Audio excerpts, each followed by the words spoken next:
Scott Adams is the creator of the comic strip Dilbert, has landed himself into hot water, and he is being branded a racist for warning other white people to, quote, get the F away from black people. Nearly half of all blacks are not okay with white people, according to this poll, not according to me, according to this poll. That's a hate group. That's a hate group. And I don't want to have anything to do with them. And I would say, based on the current way things are going, the best advice I would give to white people is to get the hell away from black people. Just get the away. Wherever you have to go, just get away. Because there's no fixing this. This can't be fixed. Right? This can't be fixed. You just have to escape. So that's what I did. I went to a neighborhood where, I have a very low black population. With all of the money in the world, would you choose to live in an all-black neighborhood? I want you to think about that. Whether you're black, white, Hispanic, Asian, would you choose to live in an all-black neighborhood? I ain't mad at it. I ain't mad at him. And the reason why I'm saying I ain't mad at him because he said with the way things are going.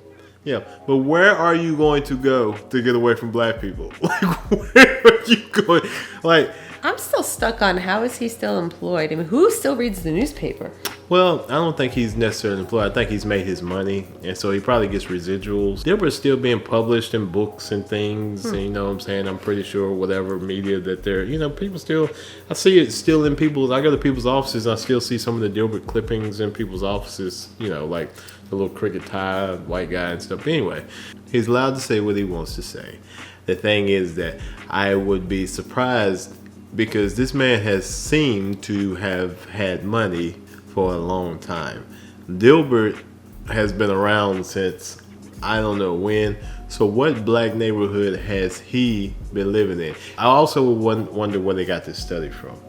Like where this study, they're just saying that half of black people think that being white or whatever they say. Half of white people don't like black people. I think that's what he said. No, he said half of black people don't like white people. Oh, he did? Yeah, that's why he said that white people need to get away from black people. I mean, I would like to dig a little bit more into this study on where it came from and also the time period that it came from, because if it came right after one of the tragic events that has happened over the last, I'll say, few years with black people, with cops or something like that, I would like to know when this study was taken, and then like I said, the subset of the study that was taken, because 50% seems a lot. I would say maybe 10 to 15% may say something like that. You can't put a number on that. I can't put a number on that. Based on the people that you know, but there's people all over the world or all over different areas that we're talking about the U.S. you don't know. But but same. You don't know all the black people in the United States. Okay, but I know a lot of black people. I know a lot of black people. You know why? Because I'm black and I grew up in black neighborhoods. I know a lot of black people. I mean, you work with primarily all black people, but and you know what? A lot of the black people that I know have dated white women. So there can't be so much hate there. And a lot of the black women where I grew up, a lot of the black women thought the white boys were cute. And so I would like to know where this study came from. I mean, the subset, are we talking inner city? Are we talking, it's suburbs? Because it just seems a little high to me. And I would like to know the exact questions, because here's the thing, you can have a study sometime, but they ask certain questions. So let's just say they say, well, are you comfortable in being in a room full of white people, to a black person? Well, not really. Right. You used the word hate. You said they hate. I mean, hate is a very strong word. I don't know that I agree that 50% of black people hate white people, but I'm sure that there's a pretty high percentage that have some feelings towards white people. Just a lot of white people have feelings towards black people. I don't think it necessarily means that they hate them, or they just, maybe it's things they grew up hearing. So what it is misconceptions, because the thing is that you always hear, and I always hear, because I have a lot of white friends and I have a lot of black friends, but the white people I know that are white, like eraser white, that don't really have like they say, yeah, I have a lot of black friends, and then they count them. It's like, you know, I got Aaron, I got you know, I got James, I got Balake, and so, but they'll say, you know, they'll say things sometimes like, you know, you're different, and the thing is that it's just because of their experiences. They haven't had enough experience with black people to know that, you know, we're pretty much the same as you. We just have a little bit of different culture. And I think the thing that we run into a lot of times is just the stereotypes and the misconceptions that people have because they haven't had much experience with people of different cultures. And if you actually think about it, a lot of us have a lot of stereotypes about cultures, about other cultures that we haven't had experience with. I mean, I would say people have, you know, stereotypes about, you know, Hispanic culture to a degree. Have you ever played Whose Car Is That when you're riding down the road and, you know, and before you get to, this is what we used to do. I do that all the time. As an adult? Yes. Like when I'm in traffic, I'll see a car coming up on my left. I'm like, I'm not even going to Black, say like, white, yes, Hispanic. yes. We're in the Honda area. Accord. I'm like, I'm 99% sure. Yep, that was right.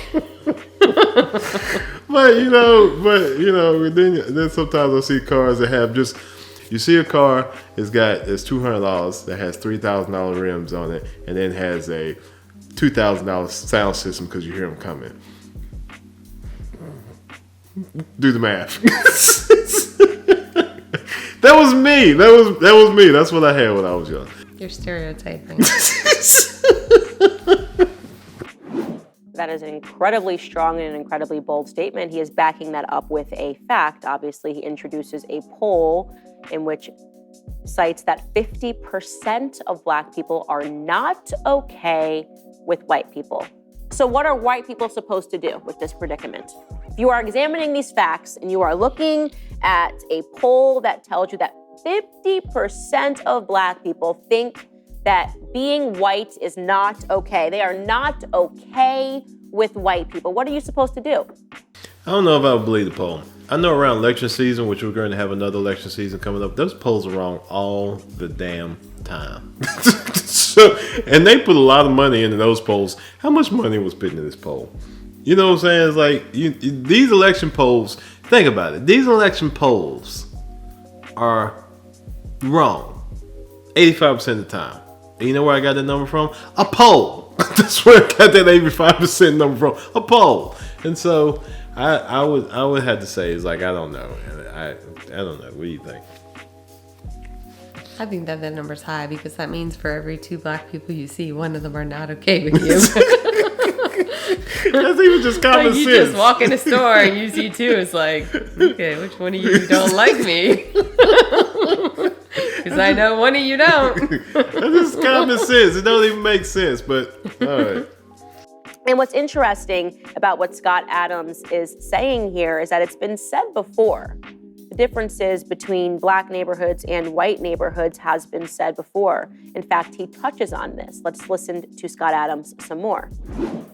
So here I'm just quoting Don Lemon when he notes that when he lived in a mostly Black neighborhood, there were a bunch of problems that he didn't see in white neighborhoods. So even Don Lemon sees a big difference in your own quality of living based on where you live and who's there. Did Don Lemon actually say that? Does Don Lemon actually believe that white neighborhoods are different than Black neighborhoods? I would imagine he's not the only one, considering every time a Black person gets any money, they don't choose to go move into Black neighborhoods, even though they can certainly afford to. Looking at you, LeBron James, why didn't LeBron James take his many millions and build a giant home in the middle of the south side of Chicago? Why didn't he do that? What is he afraid of? Who is he afraid of? What is it that he doesn't want to live around? Now, this may just be my lived experience, but I grew up in an all-Black neighborhood, and the all-Black neighborhood I grew up in was very well kept. There was no trash on the ground. And I know this may be just anecdotal, whatever they call it, but the all-Black neighborhood that I lived in was actually pretty pretty neat. Everybody cut the grass. You know, if you were the odd person out there and cut your grass, and people looked at you weird, and so we have a couple houses now. We do have a house in an all black neighborhood, and we have a house in a. Is this all white? No, it's a lot white. It's like 98% white. The point is that this neighborhood is clean. It's very clean. Sidewalks are a mess because they decided to plant trees beside sidewalks. That makes no sense. These white people sometimes don't think into the future. You're going to plant an oak tree right beside the sidewalk. And not just one, hundreds of them. Let's line the road. Not going to mess up the sidewalk later with the roots, but you know, but and then we have a house in a black neighborhood too. And the house in the black neighborhood, it's clean. The neighbors cut their grass, you know what I'm saying, and you know, and it's clean too. Then we have another house that's in another neighborhood that's kind of a lower tier neighborhood, and it's still for the most part clean, but it's just a little more. There's not stuff on the ground, but people have a little more stuff sitting out in their yards. And so I would say is that some of these things are I don't even want to say the houses are smaller, so maybe they just don't have room inside the house.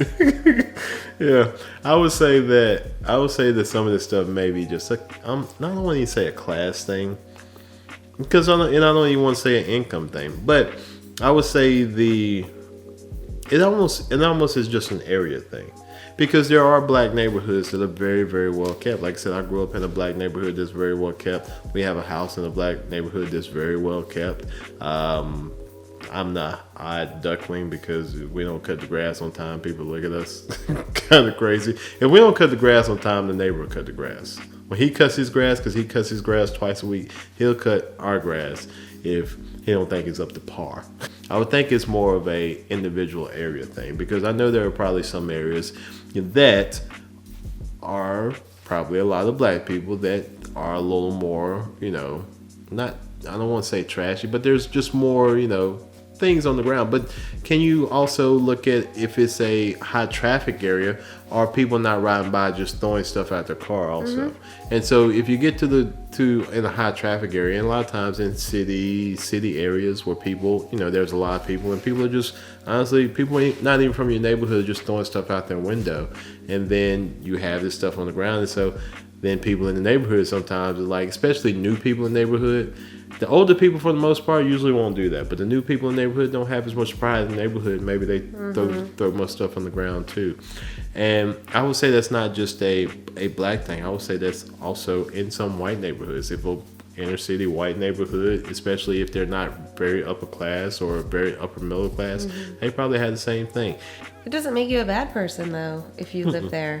No, it doesn't make you a bad person. I think, like I said, I think a lot of times is that it just depends on the area. Inner city sometimes, you know, and inner cities still are segregated to a degree, you know, from, you know, blacks around blacks, whites around whites, Hispanics around Hispanics, Asians, you know, so on and so on. And those neighborhoods, you know, have a certain character to them. Some of them may be, but I think there's still more trash and stuff on the ground in those respective neighborhoods, no matter what the culture is, versus, let's just say, the suburbs. So maybe you should live in the suburbs. Maybe the suburbs is where Suburbs isn't for everybody. It isn't for everybody, because you got to drive to get everywhere. Not just for that. What? It's not really for me either. I mean, where I always say, I always want to live right in the city. I like to be around The trash. No, I like to be around Everything's going where on. you can go outside at any time and something's going on. You don't have to wait for the world to wake up. Yeah. And then you don't have to go home and everyone's ready to go to sleep. We got too much stuff to live in the city. That would have to be our next house, is to get just a city house that we can go to every once in a while. I'm okay with visiting, but Huh? I'm okay with visiting. Yeah. Well, let's listen to Don Lemon describe what that might be in his own words. Take a listen. Respect where you live. Start small by not dropping trash, littering in your own communities. I've lived in several predominantly white neighborhoods in my life. I rarely, if ever, witness people littering. I live in Harlem now. It's an historically black neighborhood. Every single day I see adults and children dropping their trash on the ground when a garbage can is just feet away. Just being honest here. So there you have it. That segment was entitled Black People Clean Up Your Act. And Don Lemon was telling the truth. Harlem, come on now. Yeah. Have you been to Harlem? It's been a while. I got family in Harlem. It's been a while. There are some nice areas of Harlem. But there are some really, really, really rough areas. But I would say it's like even with the people that are these people passing through from one area to another, and that's not the area that they're dropping stuff off in, or saying even with the traffic and stuff. I mean, like I said, I think I litter. I don't litter. See. I mean, I don't I won't throw a whole McDonald's bag, but I mean, if I open a piece of gum, I don't want to put the garbage in my purse. I will crumple it up and drop it. And there might be a garbage right there, yeah. But see, I don't even look for that. garbage. I just you see. So this is a stereotype playing against it because I don't do that. Any piece of trash I have, I put in the trash can. I don't care how small it is. And I don't look to see where I am. I don't care what neighborhood I'm in. I don't care where I am. If I need to get rid of that gum wrapper, I just drop it. You better not be dropping anything outside our house. You need to walk a couple of houses over. But I don't throw anything out my window. I barely even if I'm eating like an orange or something, I even hesitate to throw the biodegradable. I know, but I'm just saying it's like I will ride around with it until I get That's to a trash can. That's the difference between your car and my car. Yeah. My car has a lot of stuff in it. I don't have garbage in my car. I know, because you throw it all out the window, obviously. No, I don't litter big stuff, just little stuff that could blow around in the wind. You're throwing it in Don Lemon's neighborhood. Don Lemon's black neighborhood, evidently. But, I don't know. I think some of this is being overblown. I think this is being blown out of proportion. Hey, what the guy said, yes, look, he has his right to his opinion. I just think that, to take polls and to make a whole kind of, to wrap your thought process and to base what you're thinking just around a poll, I think is a little shallow. And so he's allowed to do that, and he put whatever he wanted to out into the universe. But I do think is that 50% number, I'm gonna call bullshit. So I don't know. If you're black, tell me if I'm wrong. Hey, but 1 out of 2 black people. Seems really high. Right. I hope that's not the case. If that's the case, there's a whole lot of people in my family We're don't like not all you. terrible. If that's the case, there's a whole lot of people in my family that secretly don't like you. And there might be.